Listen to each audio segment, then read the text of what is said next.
Food, food, food, food. Baby food, fast food, healthy food, seafood.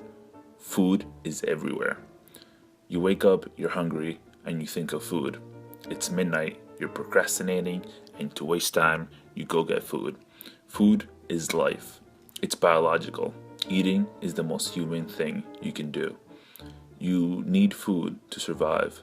Food is in our culture, it's in our memories. Memories. Memories of food are what define our tastes. Whether or not you like apples or over bananas, or what your favorite dish is. What's your favorite food? It's a plate called ceviche. Probably be this salmon dish that my mom cooks. Tandoori chicken. Pig feet. Pig feet? Yeah. The smell and taste of some foods are evocative of the past. Julian Bigani discusses in her article, The Madeleine Effect, which title refers to Frenchman Marcel Proust, who had some Madeleine cake that reminded him of his beloved. He wrote about this phenomenon and called it the Madeleine Effect. It's essentially an instance of déjà vu. What's the vu? Deja vu kind of feels like a dream that you recall. It's like an experience that happens to you and then you kind of like realize that like you've seen it before, you felt it before. It's like when an event is occurring in front of you, but you feel like you've already lived in it before. When you think you've experienced something before. When you have this moment where you feel like you've experienced this moment before, sort of like a memory lapse. Food that essentially triggers feelings from the past. As a college student, I experience this all the time.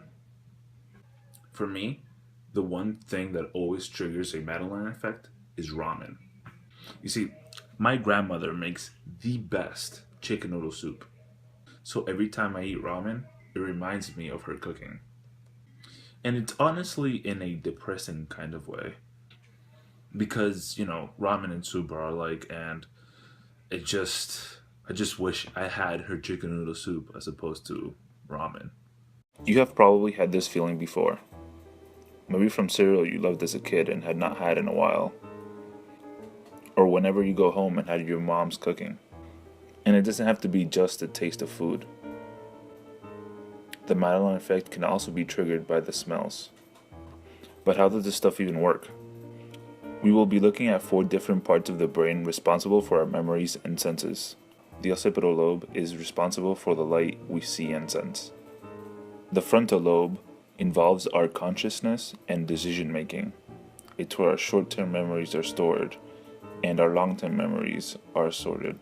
The partial lobe is involved in processing our sense of touch and manipulating objects.